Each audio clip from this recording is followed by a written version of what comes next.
So these books up here, a lot of these are pretty good books when it comes to like really exploring this subject. Get references in terms of like the healing developmental trauma. That was one. Take a picture. Yeah, you can take a picture. Some of the books. Yeah, so that like healing developmental trauma that comes from like babies being born.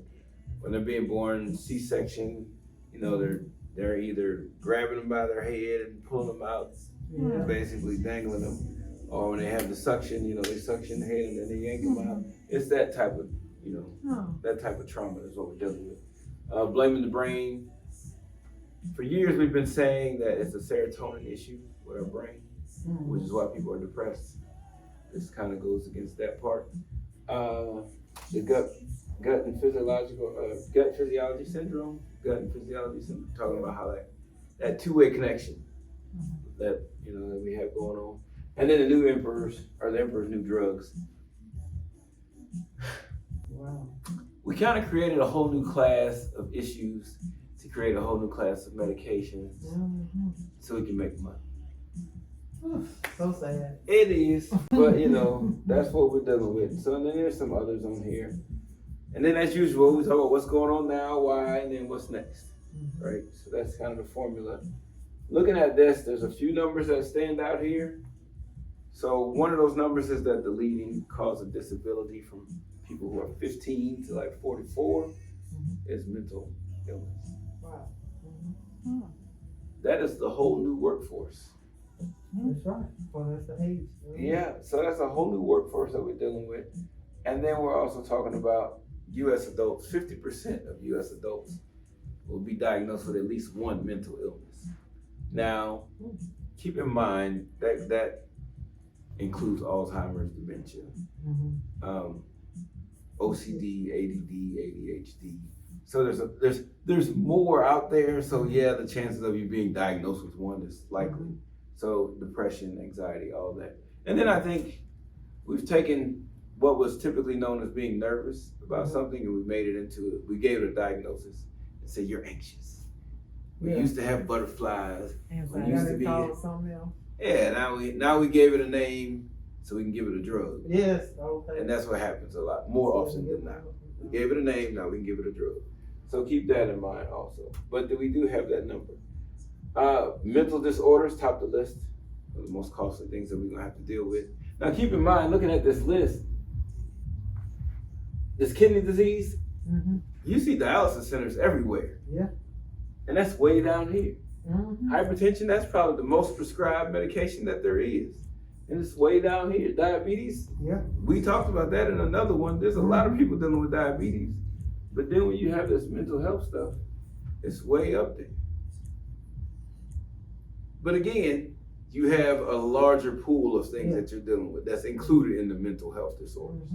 So you have a lot of those things. And then when you put people on certain medications or certain drugs, or if they're just taking street drugs, sometimes they develop other issues. So addiction is also can be categorized as a mental disorder. So you have a lot of those up there, but it is the biggest. When we know these three are huge, right? So that's what we're faced with. Dr. Ware, Yes. back on the other screen where you just left, they had normal births up there.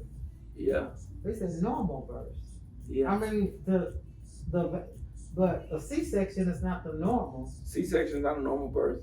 The normal birthing part is because there's a lot of people who die from having normal birth. What's considered normal, which is really backwards. But in this country, for some reason, we have people laying on their back. So when, I'm not a bull, but I understand the anatomy enough to know that when you're giving birth, your sacrum is, you have your hips, right here you have your sacrum. The sacrum is gonna open up to let this baby out. If you lay somebody on the back, that closes off the sacrum. That's right. That makes this a difficult birth. So when ideally you should be squatting. That's right. So everything can open and the baby can drop. Yeah. They have people sitting, laying on their back. Which So makes they can't make money that way though. No. They can't make money if you do it the right way. Right. So that's why they have you laying down. There's a few places that still have midwives that do it. Yeah. You know. But a lot of places don't. Yeah. Or they'll give you a water. They can say you can labor in the water, but you can't give birth in the water. What sense does that make? I don't like, I don't know what the purpose of laboring in the I don't water is know. if you don't give birth in the water. Mhm. So, because typically when you're in a pool, you're going to be at least squatting. Mhm. Oh, Yeah. well. So back to this, the most common mental illness that they call it, anxiety, which everyone has at some point in time. It's about being nervous. Every athlete has been nervous before a race. Every person, every preacher has been nervous before they went on, got in the pulpit. Every person who's played an instrument has been nervous before their recital. Everybody, it's part of becoming, it's part of becoming aware and awake in your body, being ready to perform. Mhm. But when you give it a name, then you have some other issues that come up. But again, you give it a name. Now you say 40 million adults have it, 18% of the population is the $42 billion a year issue. Yep, everything to make money. Yes. So it's not really an issue. We just kind of have to reframe that in terms of what we're doing with it. But yes, it's out there and we're naming it. And so that's what we're looking at it. Not saying that it's not real. Some people are truly overwhelmed by a lot of things, so they have this issue. Because that's anxiety. When you get like, oh, I'm so fearful that I can't move, right? You have that type of overwhelm. Mm-hmm. That's something else. So you have that one. And then PTSD, a lot of people, so what I found, I see people who've been in car accidents, stuff like that. Mm-hmm. So some of those people who have been in car accidents, they have PTSD, but it goes unrecognized because they just think, oh, like if they got in a car accident when it rains, they may freeze up and pull over on the road and be crying when it rains and not know why. Yeah. Mm-hmm. They may have extra stress when it rains and not know why because they never correlated the two. Yeah. Right. And I have people, and the reason I know this is because I have people who had accidents in the rain and the snow, whatever else. Exactly. They'll be like, nah. I have a friend like that. I don't think I'm driving. It's snowing out. I don't do well in the snow. That's the type of stuff but that is something that's, really obvious. It's really an issue. And we're dealing with quite a few people who have it. And then most people who do have it are women. But, I don't see up there PTSD related to military or veterans because a lot of veterans, that have been, especially in the wartime, right? They see dead bodies, and you see that constantly. I know this lady, well, not a friend of mine, but an associate. I know her son. So all these active duty, I see that now. Institutionalized active duty military. So all these orange lines, that's military. Okay. So you can see almost half is military. So we have quite a bit dealing with that. Yeah, when you see dead bodies and people who was just talking to 20 minutes ago and y'all built the bond over 2 years and now they're gone, and you saw them get blown up, that would do quite a bit to you. Obsessive compulsive disorder.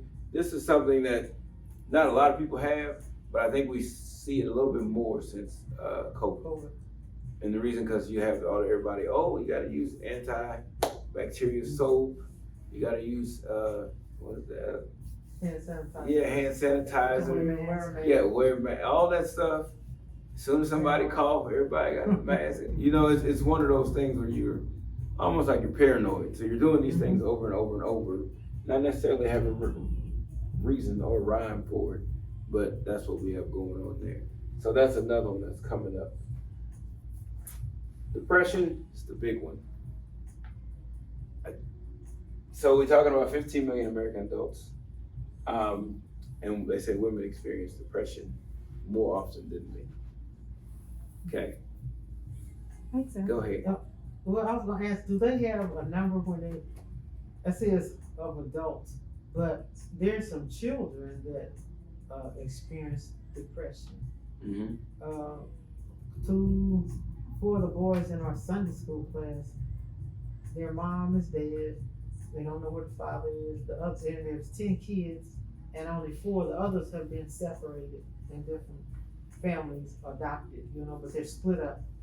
And they came in there and they were just acting up so much that I didn't know what was going on until the auntie called me and told me what was really happening with their family. And I was wondering what percentage of those would be children. There is a large percentage of children, and it's growing. And the reason it's growing with children, just separate families, one parent. Well, that's a different situation. Okay.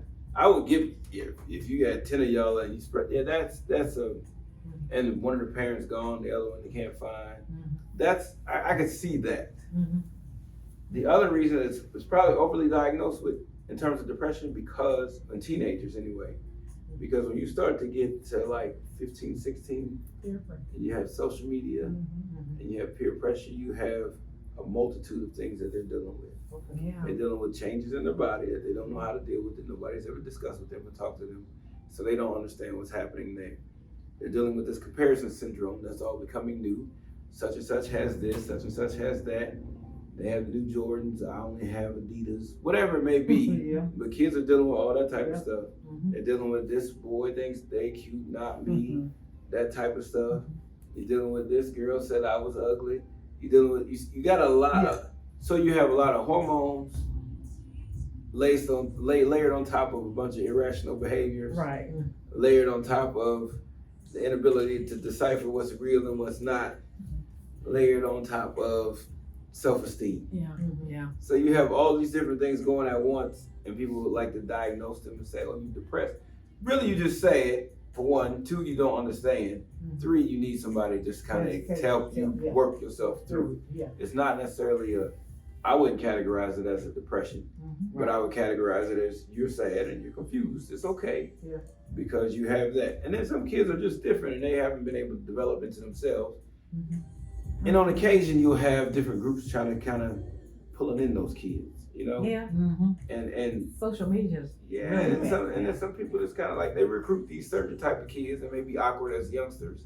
They recruit them early, and then they're like, you know, trying to sort out what they're going to do. Because even this is not our topic, I know. But I think the trans, the transgender thing. Oh, that. So, confusion.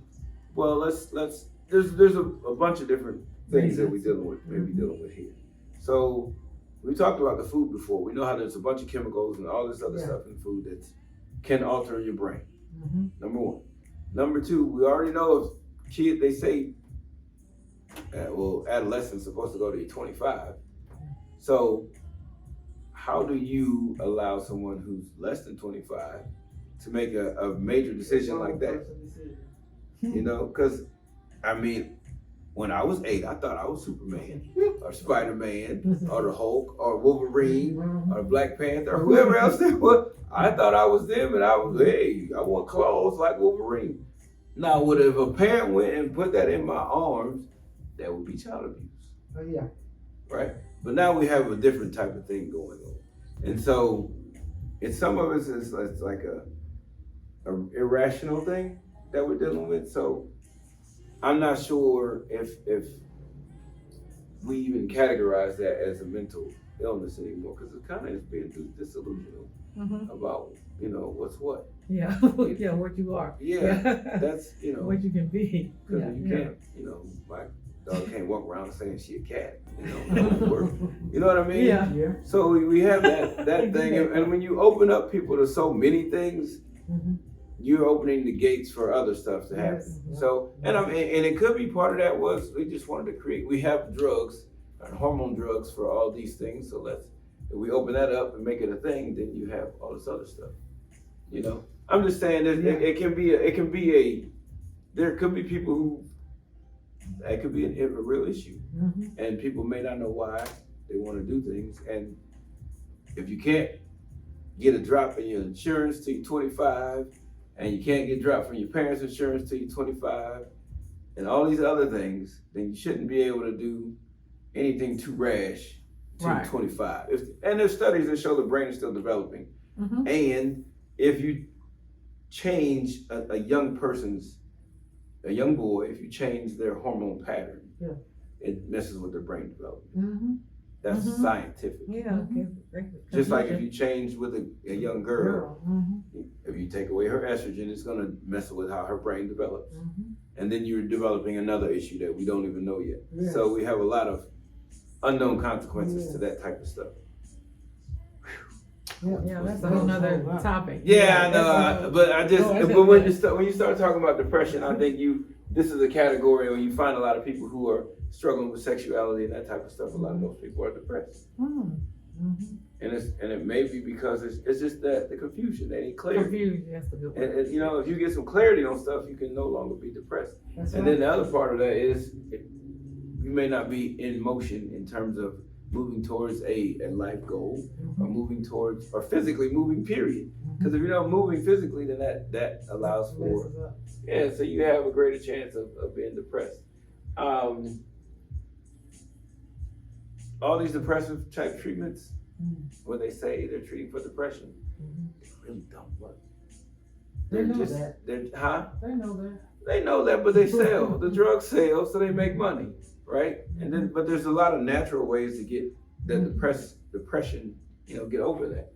So we have that. I mean, they work, but they don't work any different than anything else. Like females, 12 to 19, psychotropic drugs, that's depression medications. They're 6%, almost 7% by now, I'm sure. So you have, like, again, a young girl, all these hormones changing. They're dealing with stuff from school, social media. I just read an article that's talking about how in order if parents get sucked into this thing of they want their children to be like everybody else. And so the thing for everybody else to do is to have a cell phone. So this guy's solution was this, which I thought was brilliant. It was to have if a child is gonna needs a communication device, you get them a watch that has a cellular service on it. That way they can communicate, they can text, they can call, they can communicate. They don't need a phone. And they don't need to be exposed to social media until 16 or older. Because all of that in between there, say between 10 and 16, that's a lot of development that's happening. Yeah. And what you're doing when you're giving a phone to a child is you're giving your child to the world. You're not giving the world to your child. You're letting everyone else have access. And so they still need that time to develop, to get their brain together, get to understand who they are, structure how they want to do things, understand them really before they go and let the world be exposed to them, for them to have to fend off all this stuff that the world to bring it to them. Because if you don't, then you end up with a lot of confusion in the young person. They're already going through a lot of changes. That's your YouTube thing right there. You should put that one on. That part right there.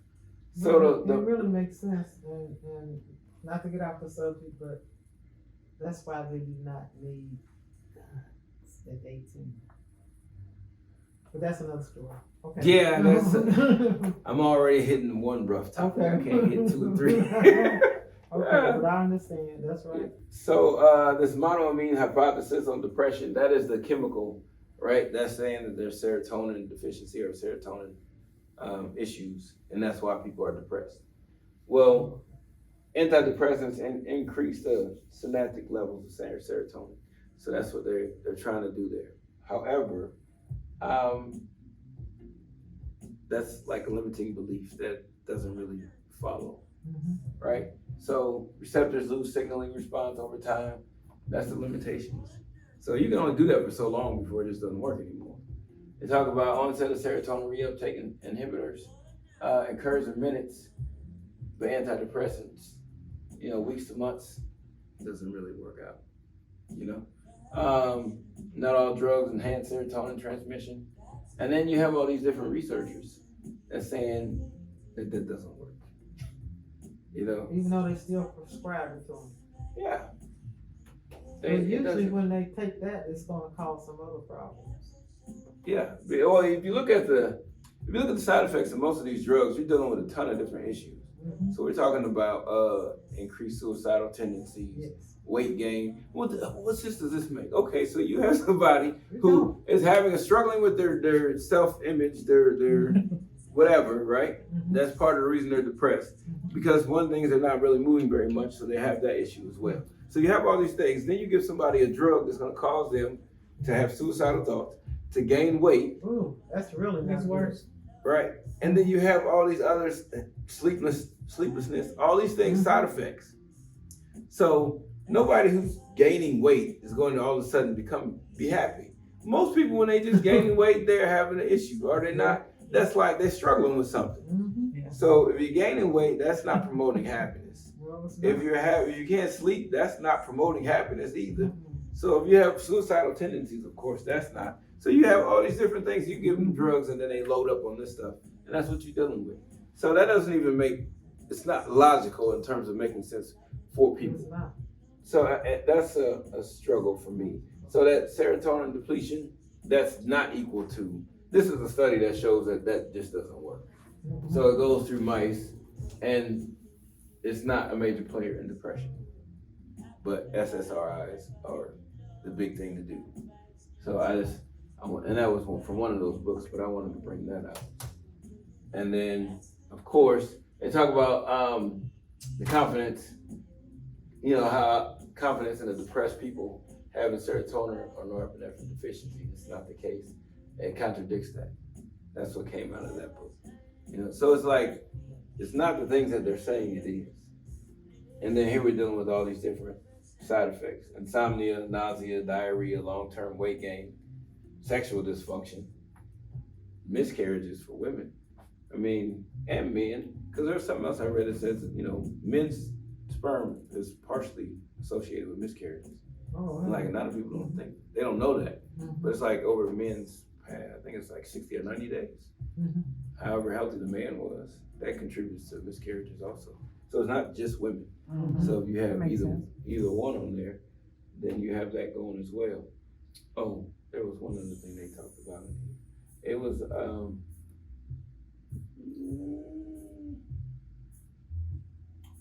the offspring. Autism. Yeah, that's So a all of a big sudden, thing here in the about- 90s, this stuff got real popular. Mhm. We're taking these, these drugs for depression, and then we all of a sudden have this boom in autism. Mhm. And so whether it's the drugs or whether it's the vaccinations, it's a chemical alteration of some sort. Yeah. That's what is causing this Mhm. to increase. And then persistent pulmonary hypertension. You got a lot of kids that are dying of young kids that are dying of like heart conditions. Mhm. Athletes. Yeah. Now whether that's Having a related heart to attack playing ball. whether that's related to another vaccination Yeah. or whether that's related to these other drugs, we know it's chemically induced.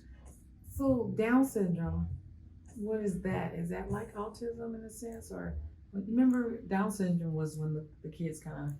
Down syndrome is where it's one of the trisomes is off. Oh, It's that's a specific one. But do you see a lot of kids with Down syndrome anymore?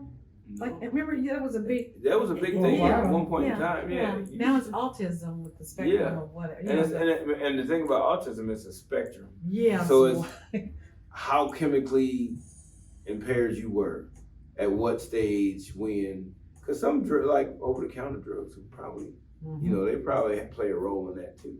Or I think their vaccines when they're little now. They get Oh, so yeah, many you shots get- yeah. that it's Yeah. making that, because you said the brain is developing, but it's taken away from that full Right. development. Well, it's taken away from building the immune system. It's taken away from some of the gut health of these kids. So formula versus breastfeeding. Mhm. You have all these different things that play a role in development of gut bacteria.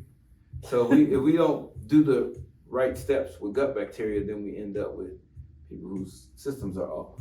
And then you can't develop the things that you need to develop in terms of vitamins, because a lot of vitamins get developed in your gut, like B12, that will get developed in your gut. But if you don't have the bacteria in your gut to do that, then that becomes a problem.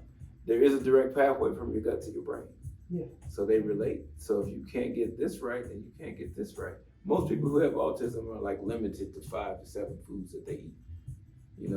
That's right. You're right. Yeah, they Yeah. don't have a whole variety of stuff Yeah. that they eat. Mhm. It's like the same stuff over Yeah, and over and yeah. over. But you can't break into this, and reformulate that gut biome if you only eat the same 7 things. Mhm. Sometimes it requires this additional stuff to get your body balanced out. I wanted to make sure